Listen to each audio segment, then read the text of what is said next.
Can you hear me? Oh, yes, you're back. Welcome back.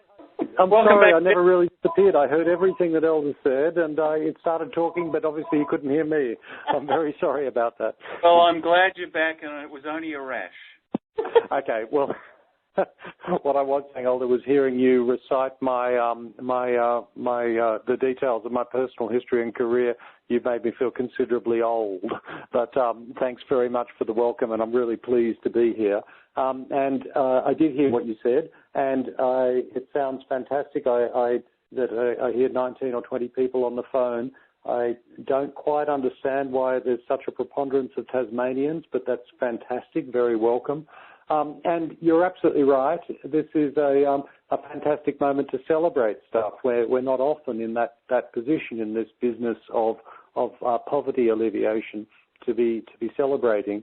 But I had the fantastic fortune last Thursday of being in West Java, a couple of hours west of Jakarta, to see a pentavalent vaccine being launched by the Minister of Health, who, by the way, is a fantastic woman, a very inspiring woman, who has recently taken up a job that you would be familiar with, which is she chairs the board of the Global Fund to fight AIDS, TB and malaria. And I appreciate all the work that you guys do for AIDS, TB and malaria, and TB in particular, as I understand it.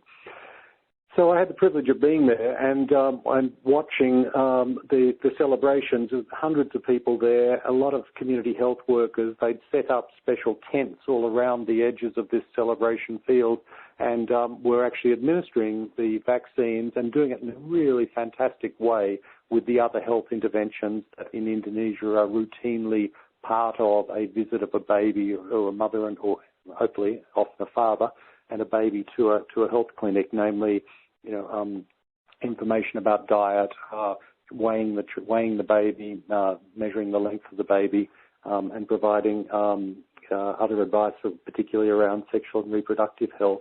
And in this case, the pentavalent vaccine. If I could just spend a minute telling you how fantastic this pentavalent vaccine is. What it is if you think of the word penta, that's 5. So pentavalent is 5 vaccine antigens in one shot.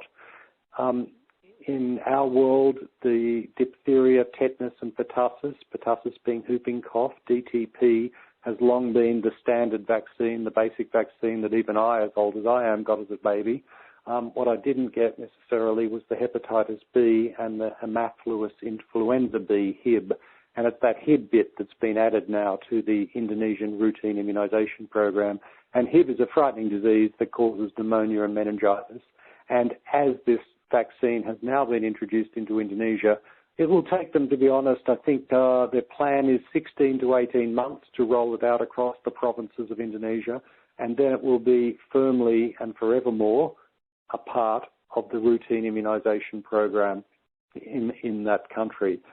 Indonesia, of course, is the 3rd or 4th biggest country in the world, so this is a real milestone in global health.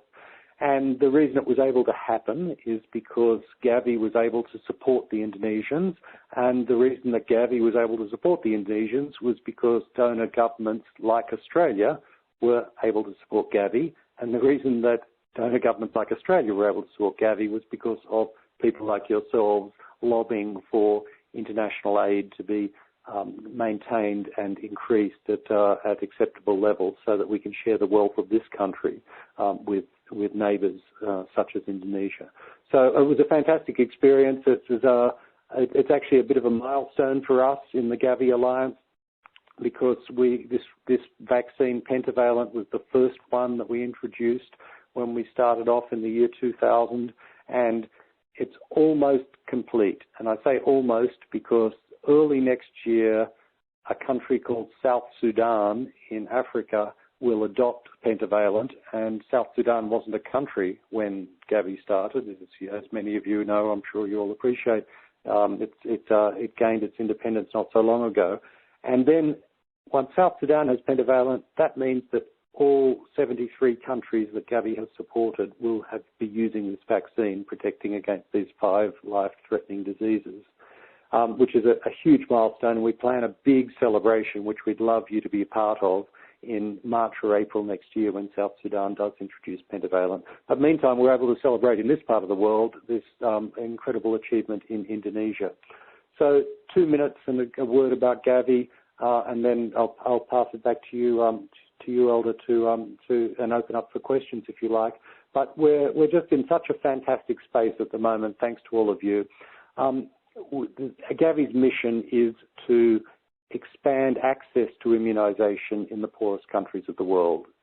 Pretty simple mission. If you think of it from an Australian perspective, in Australia there are about, I think it's 11 vaccines that are routinely provided to all babies, all infants born in Australia. We want those 11 vaccines to be available to all kids wherever they may live, be it in the poor areas of Mumbai in India or the rural areas of Ethiopia. And that's our job, is to try and get these vaccines into those places. And over the 12, 13 years that GAVI has existed, we've had phenomenal success. And right now, we're on an amazing acceleration curve, which we hope that we'll be able to continue. We'll be able to continue if we can continue to get the donor funds to support this effort. And to give you one fact, or I'll give you a couple of facts. In the time that GAVI has existed, WHO, the World Health Organization, tells us that there are 400 million children who have been vaccinated who would not otherwise have been vaccinated were GAVI not there. And a consequence of that is that almost 6 million kids would have died were it not for those vaccines. So we can say that your help has helped to prevent 4 million deaths amongst children so far. But we're right at a critical point of acceleration, introducing new vaccines in the last few years. The whole immunization landscape in the developing world is changing faster than we've ever seen before.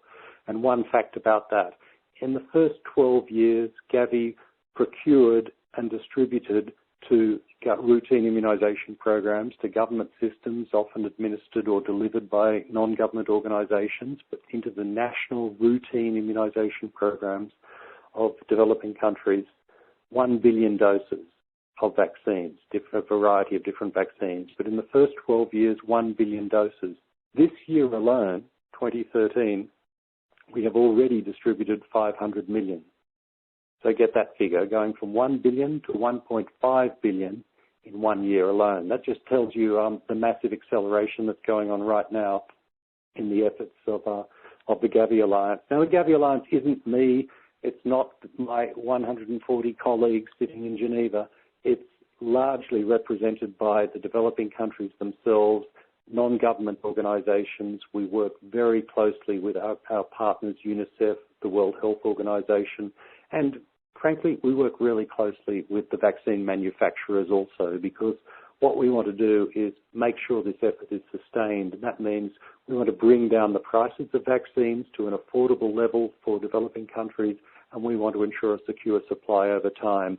What was amazing about that launch last Thursday in Indonesia is that was a locally produced vaccine, produced in a factory in Bandung, not too far out of Jakarta, where we had the privilege to go the day before the launch to see this vaccine being produced.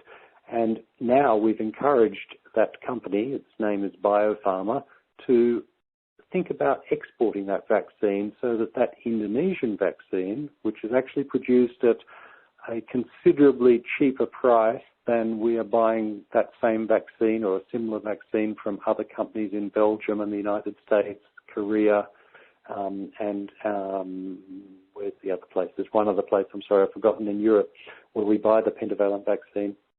It's being produced very cheaply in Indonesia, and we hope to use that Indonesian vaccine and ship it across the Indian Ocean for use in Africa. So, Elder, I'll leave it there because I understand that the format of these discussions are that you'd like questions and answers, and I'm very happy to answer any questions that people may have. Thanks. Thank you very much, Geoff. It's Sue back again here. All fascinating stuff and such good news. But we do have some questions, and I'll just start the ball rolling. So I'm wondering that in Australia and other developed countries, we seem to be getting the issue of vaccination developing into a debate with some parents choosing not to vaccinate their children because they think it's unsafe or unnecessary. What's your view on this, and what do you think the mothers of Indonesia's view would be? What an excellent question, Sue. Yes, I've watched that debate, and it's quite interesting, actually. Around the world, Australia is a bit of a focus for this, what you might call the anti-vaccine movement, and I'm not sure why that's the case.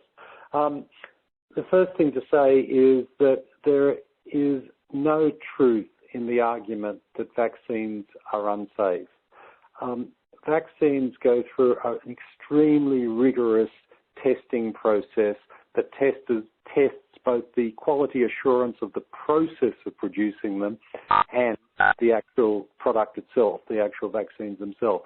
Now, and the reason that it's so important to have such a high quality standard for tools like vaccines are because it's a preventative measure. And if we're talking about drugs, drugs that you use to treat an illness, then if a drug doesn't work, well, a mum or a dad says, oh, well, that didn't work, I'll try something else.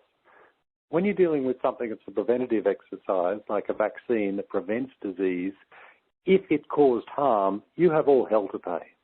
So there's a much higher bar, a much higher quality standard against vaccines than there are drugs.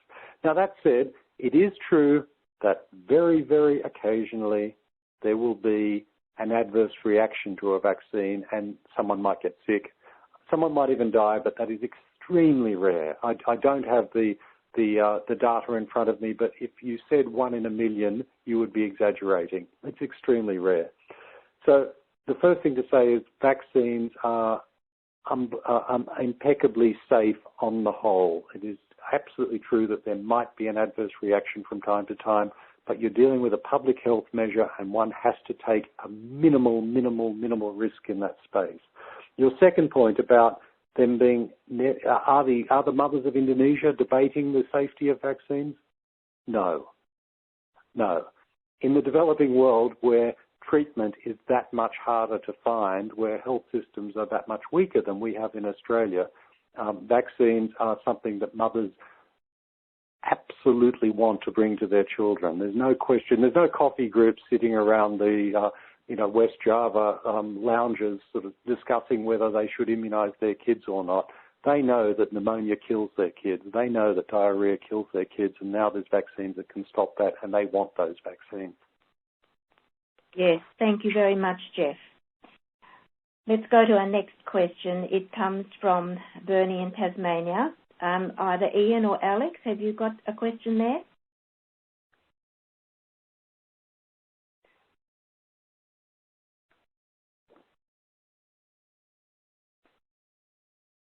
I was wondering whether, in some particularly smaller type villages and settlements where people don't know about immunisation and vaccines and so on, whether there's a process that you go through to talk with them about it and reassure them that these strange people coming in jabbing their children with needles is actually okay? Yeah, thanks, look, the first thing I'd say is that what we're doing and the way that we are working in GAVI is providing the vaccines into a national system, into a local system. So there's no strange person coming along and jabbing a needle. There's no white fellow like myself turning up in a village in West Java and saying, give me your child, I want to stick a needle into them.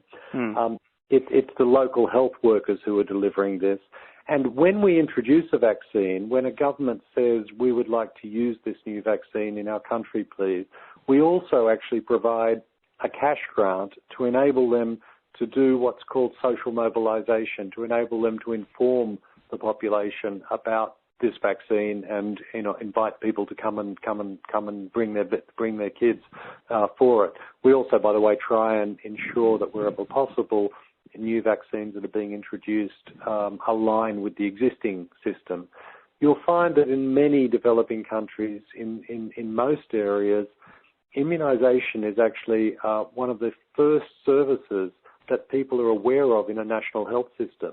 I remember meeting the Minister for Health from Rwanda in a small republic in East Africa, And he was saying that it was actually the backbone of the health system in Rwanda after the horrific genocide that they had there, not too many years ago, and they had to rebuild the country. It was the immunisation program that drove the rebuilding of health services, partly because they knew how important immunisation was, and partly because it's just an absolutely universal service.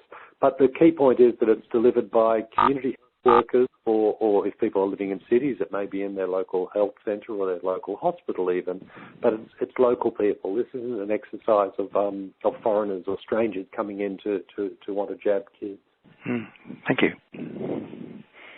Yes, thank you, Geoff. Our final question comes from the Sydney Northern Beaches area. And Lily or Diana, could you put your question? Yes, Lily here. I'm curious, after writing lots and lots of letters for years, how important was the result in getting the $200 million pledged to GAVI by Australia in 2011? And, if you could sort of give us a percentage, I suppose, and how important will our organization's advocacy be going forward? Great question, Lily, because it gives me the chance to really thank you, because it was really important. The Australia in particular was one of our surprise donors in 2011 when we had what we called a replenishment conference that was held in London in the middle of that year.